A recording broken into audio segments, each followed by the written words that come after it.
শ্রাবণ মাস মানেই রাস্তায় দেখা মেলে বাগখাদের তীর্থযাত্রীর ঢল।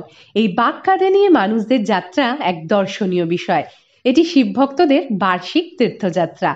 ভোলে বাবা পার করেগা, হর হর মহাদেব, জয় শিব শম্ভু ধ্বনি দিয়ে গেরুয়া রঙের বসন পরে সমস্ত বাধা অতিক্রম করে জাগতিক সুখ ত্যাগ করে শ্রাবণ মাসে ভক্তরা এই পবিত্র ব্রত পালন করে।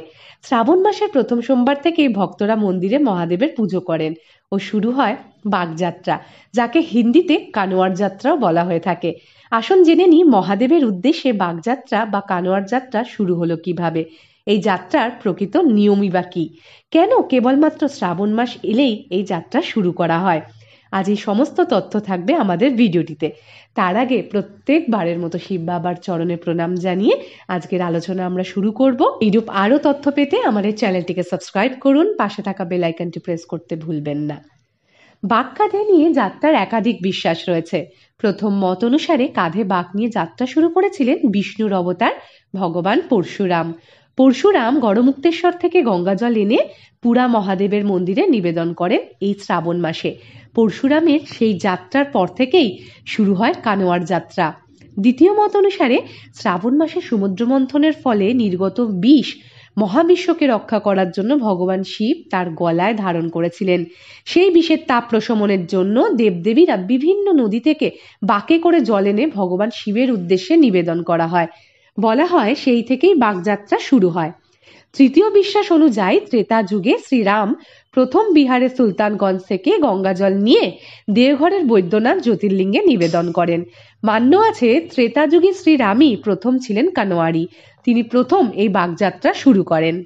চতুর্থ মত অনুসারে শ্রাবণ কুমার নামে এক ব্যক্তি পিতা মাতার ইচ্ছা পূরণের জন্য এই শ্রাবণ মাসে পিতা মাতাকে কাঁধের বাঁকে বসিয়ে হরিদ্বারে স্নান করাতে নিয়ে গেছিলেন এবং সেখান থেকেই গঙ্গাজল নিয়ে বাড়িতে ফিরে এসে শিবলিঙ্গে জলটি নিবেদন করেছিলেন।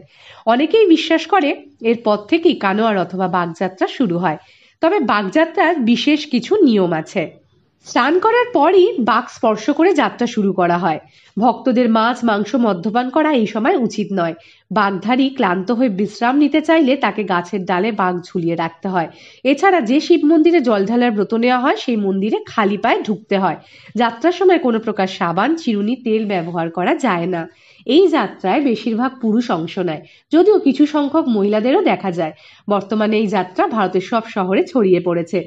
এই যাত্রা শ্রাবণ মাসে অনুষ্ঠিত হয়ে থাকলেও এখন শিবরাত্রিতেও অনেকেই এই যাত্রা করতে দেখা যায়।